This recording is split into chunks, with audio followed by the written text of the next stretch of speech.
뜨끈한 국물에 흰쌀밥 한 공기. 조선시대 혹은 그 이전부터 서민들의 속을 든든하게 채워주던 국밥.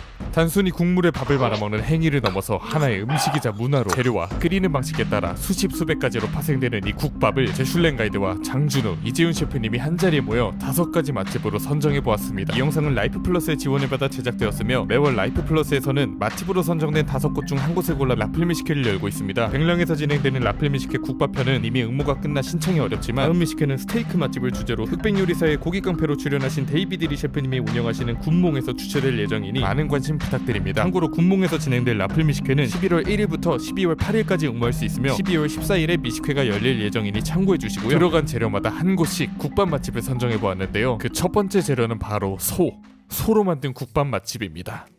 오늘 소개드릴 첫 번째 국밥 맛집, 종로에 위치한 이문설농탕입니다. 종로에서 이문설농탕 모르면 간첩 소리 들을 정도로 정말 유명한 곳인데 그럴 수밖에 없는 게 여기가 대한민국에서 공식적으로 가장 오래된 식당이거든요.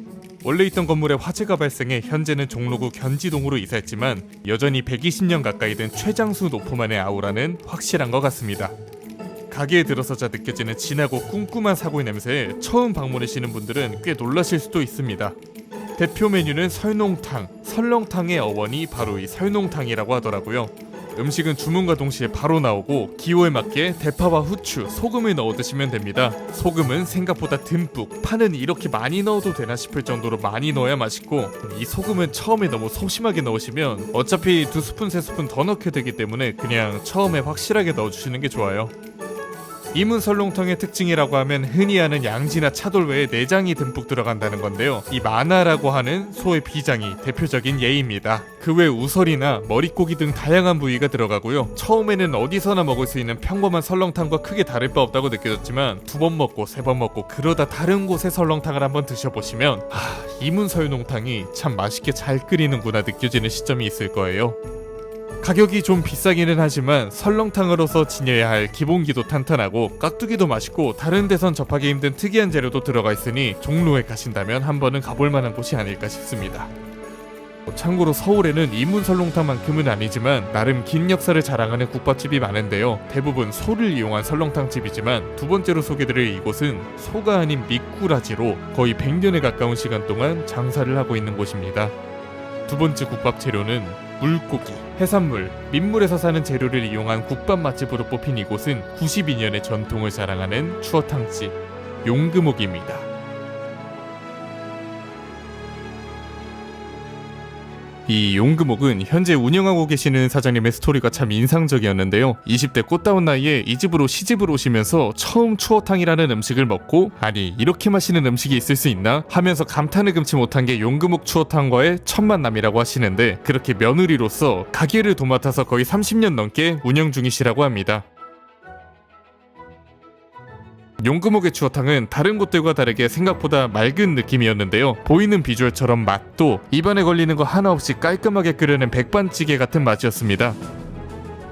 보통 추어탕집에 가면 가게마다 좀 다르겠지만 걸쭉하게 끓여내는 곳도 있고 그런데 유난히 맑은 국물에 왜 이렇게 끓이시는지 여쭤보니 그것도 나름의 사연이 있으시더라고요. 원래는 미꾸라지를 뼈채로 갈아 국물에 다 녹여냈었는데 이 뼈가 목에 걸린다며 병원비를 요구하는 손님들에 너무 스트레스를 받으셔서 지금은 최대한 걸리는 거 없이 맑은 육수만 걸러내서 사용한다고 하십니다. 그래서 이 추어탕을 좋아하시는 분들은 다른 곳과 다른 느낌의 이게 뭐지? 할 수 있지만 저는 오히려 이 맑은 국물이 호불호 없이 먹긴 좋겠다라는 생각이 들었습니다. 그래도 추어탕집에 왔는데 추어의 식감을 좀 즐겨야겠다 하시는 분들은 바로 이 추어튀김, 함께 주문한 추어튀김 한 점 초간장에 찍어 먹으면 이 부드러운 살과 고소하게 씹히는 뼈의 식감이 정말 잘 어우러지더라고요. 요즘같이 먹을 게 차고 넘치는 시대에 추어탕을 찾는 분들이 점점 줄어들고 있다고 하지만 아직까지도 이 맛을 유지하려고 애쓰면서 젊은 사람들이 더 찾아주었으면 하는 마음으로 기다리고 계신 사장님의 모습이 참 좋게 느껴졌습니다.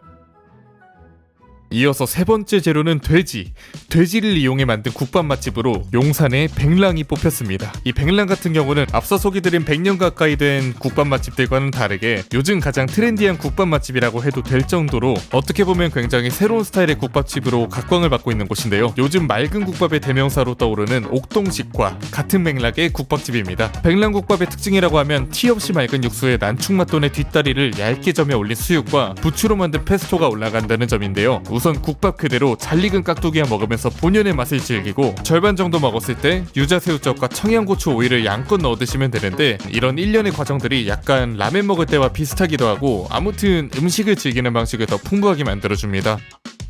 저는 이 맑고 깊은 감칠맛을 주는 육수가 유자새우젓이나 고추오이를 만나 이 급변하는 느낌이 좋더라고요. 거기에 이 난충맛돈 수육 맛이 진짜 기가 막힌데, 젓가락으로 들어 올렸을 때 그냥 쉽게 찢어져 버릴 정도로 입안에서 부드럽게 녹아드는 식감이 이 난충맛돈의 특징입니다. 난충맛돈으로 만든 만두가 있길래 하나 시켜봤는데 약간 갈비만두 느낌으로 생각보다 좀 달달한 느낌인데, 이 매콤한 소스에 푹 찍어 먹으면 전체적인 맛이 살아나면서 맛있습니다.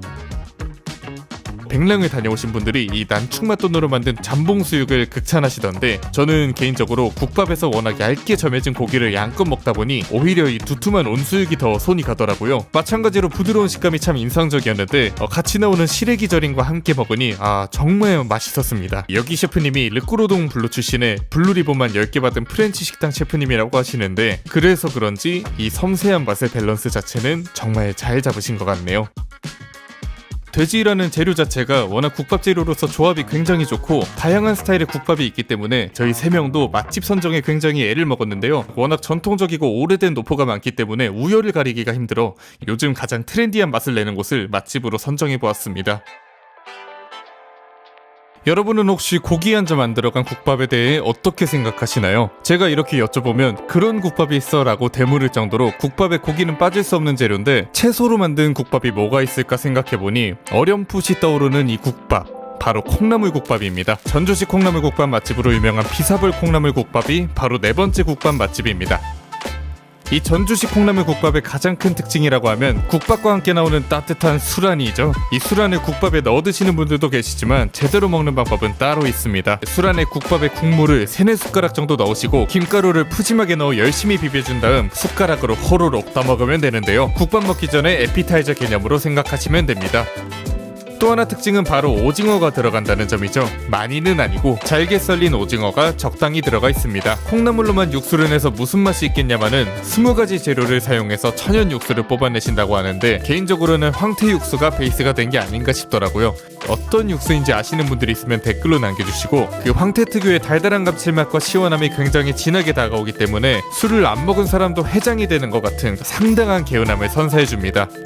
기호에 따라 청양고추나 새우젓도 추가해서 드셔도 되고, 다른 묵직한 재료들에 비해 콩나물이라는 게 조금 가벼워 보일 수도 있겠지만 가끔씩 꼭 한 번은 생각나는 묘한 매력이 있는 곳인 것 같아요.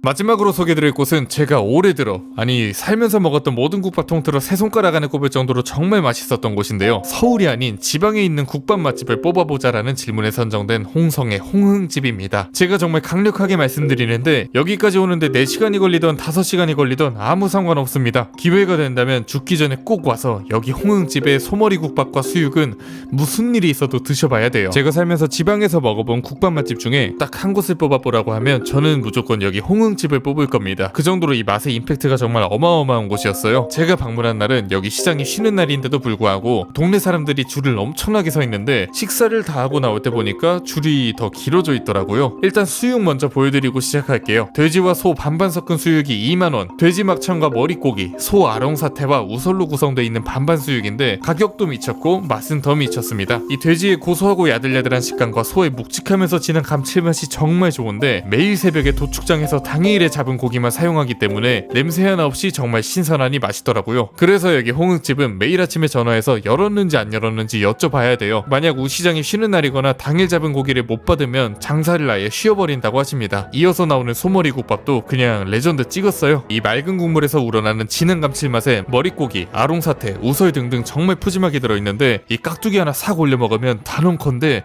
여기보다 맛있는 소머리 국밥은 진짜 전국 그 어디에도 없을 겁니다. 제가 만약 홍흥집을 다시 간다고 하면 아침 일찍 가서 소주 한 병에 수육, 소머리 국밥 같이 때리고 하루 종일 디비 잔 다음에 다음날 아침에 다시 한번 가서 해장으로 소머리 국밥 때리고 집에 4인분 정도 포장해 올 겁니다. 실제로 이날 가족, 이재훈 셰프님, 장준우 셰프님 목까지 한 8인분 정도 포장해 왔는데 정말 맛있는 국밥집이었습니다. 아무튼 오늘은 5가지 국밥 맛집을 좀 가볍게 다뤄봤는데요. 이 사실 전국의 국밥 맛집이라는 게 거의 수천 수만 개에 달하지 않을까라고 생각하고, 각자 자기만의 소중한 국밥집이 있기 때문에 제가 소개드린 곳만이 최고의 맛집 맛집이다라고 생각하시기보다 이런 집들도 있구나라고 생각하고 봐주시면 좋을 것 같습니다. 여러분이 생각하시는 나만의 국밥 맛집도 댓글에 공유해주시면 제가 시간을 내서라도 꼭 한번 다녀와 보도록 하겠습니다. 아무튼 오늘 제슐랭은 여기까지고요. 다음에 더 좋은 영상으로 찾아뵙겠습니다.